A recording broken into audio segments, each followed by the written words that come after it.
Hi everyone, welcome back sa aking channel. So for today's video ay magsasagot tayo ng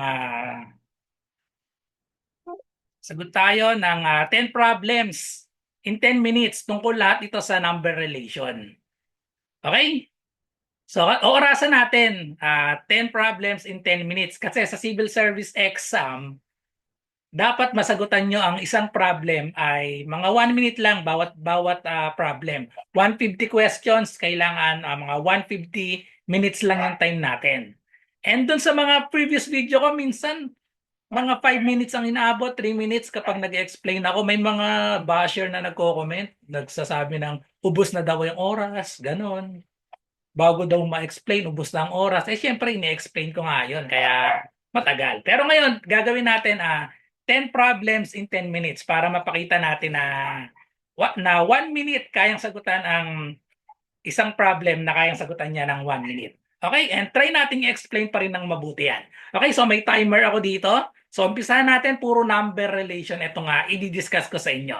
Okay, so kung gusto nyo ito yung mga problems na i-discuss ko. Ayan, 10 problems. So pwede nyo i-post muna ito at sagutan nyo itong mga 10 items na ito ng walang choices.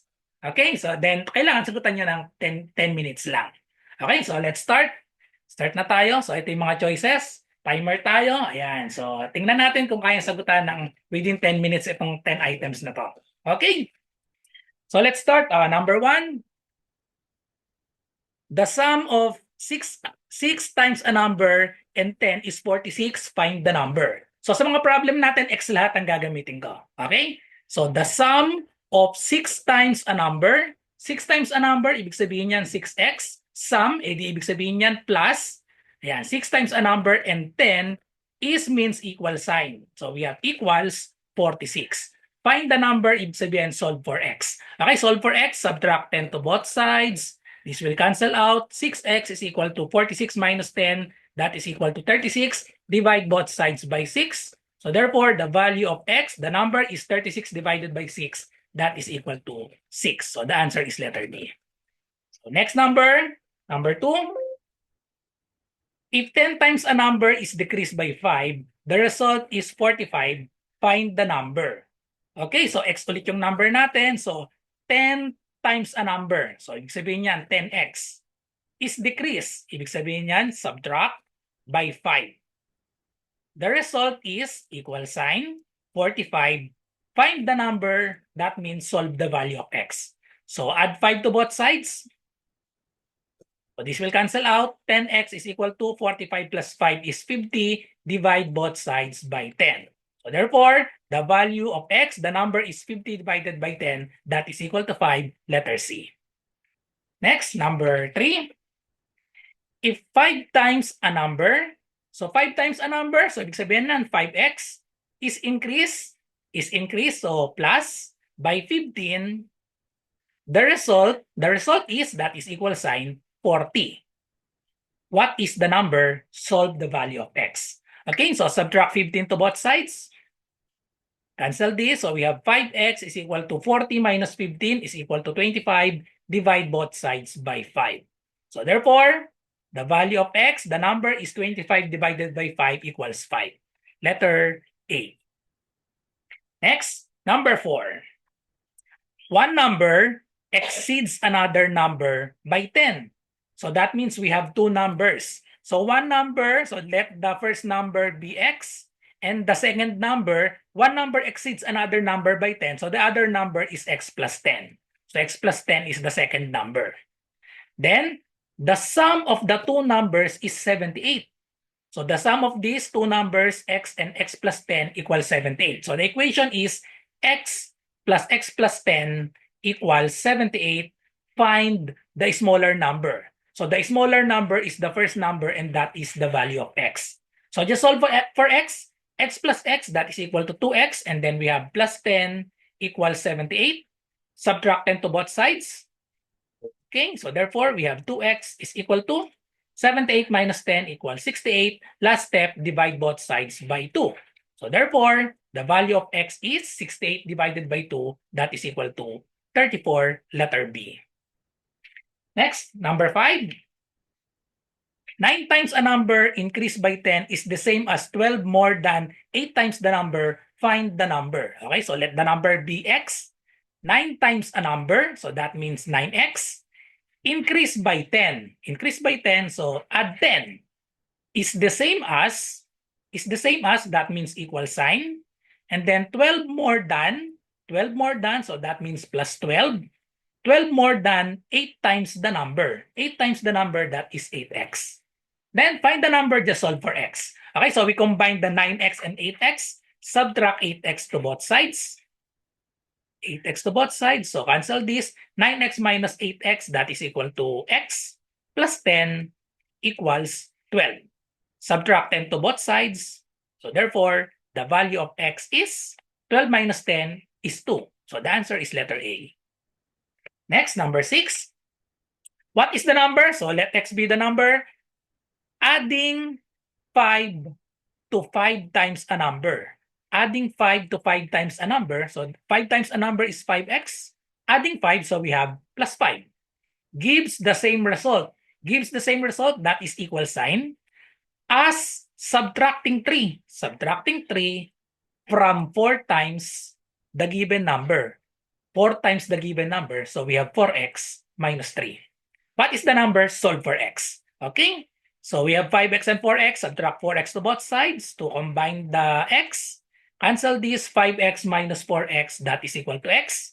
And then put 5 to the other side. So we need to subtract 5 to both sides. Okay? Cancel this. So therefore, x is equal to negative 3 minus 5 is negative 8. The answer is letter C. Negative 8. Okay, so next, number 7.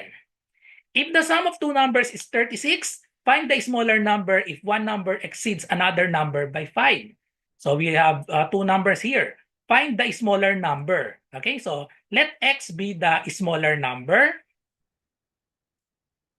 Find the smaller number if one number exceeds another number by 5. The another number is x, and then the other is exceeds, so that means we add 5. Exceeds another number by 5, so we have x plus 5, that is the bigger number. Okay? And then we form the equation. If the sum of two numbers is 39, so the equation is x, the smaller, and then the bigger, x plus 5 equals 39. Solve for x plus x, we have 2x, and then put 5 to the other side, subtract 5 to both sides. So therefore, cancel this. So therefore, 2x is equal to 35. 39 minus 5 is equal to 34, and then divide both sides by 2. Therefore, the value of x is 34 divided by 2 is 17. So 17 is the smaller number. The bigger number is 17 plus 5. That is 22. Okay, so next, number 8. The ratio of 10 times a number to 3 is 2 more than thrice the number. Find the number. So again, let the number be x. So we form the equation. The ratio means that is fraction of 10 times a number. So 10 times a number, we have 10x. Ratio of 10 times a number to 3. So we have 10x over 3. Is, so that is equal sign, is 2 more than thrice the number.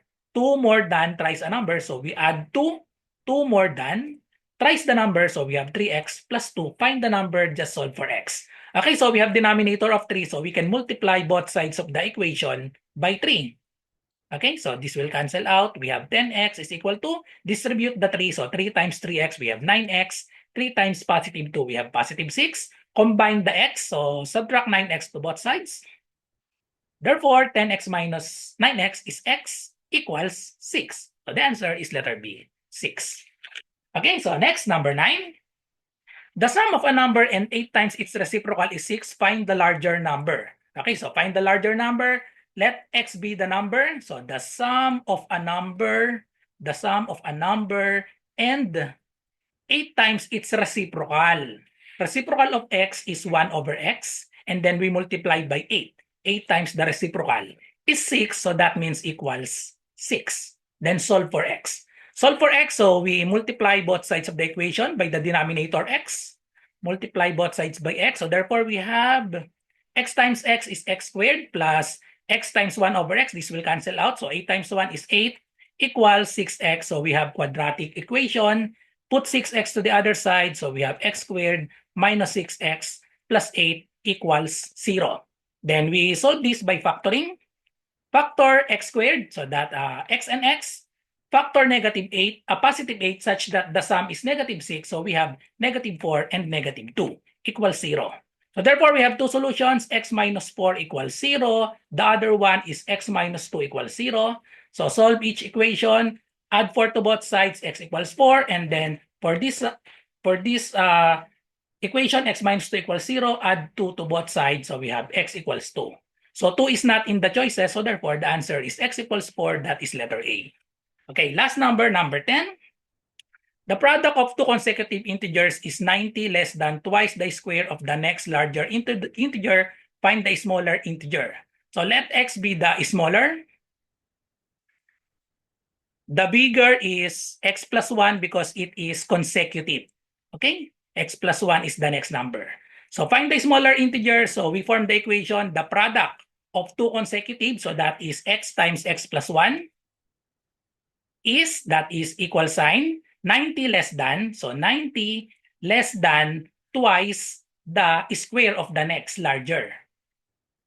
Square of the next, so we have times x plus 1 squared. Okay, and then solve for x. So distribute this. So we have x times x squared plus x times 1. We have x equals 2 times square this. So we have x squared plus 2x plus 1 minus 90.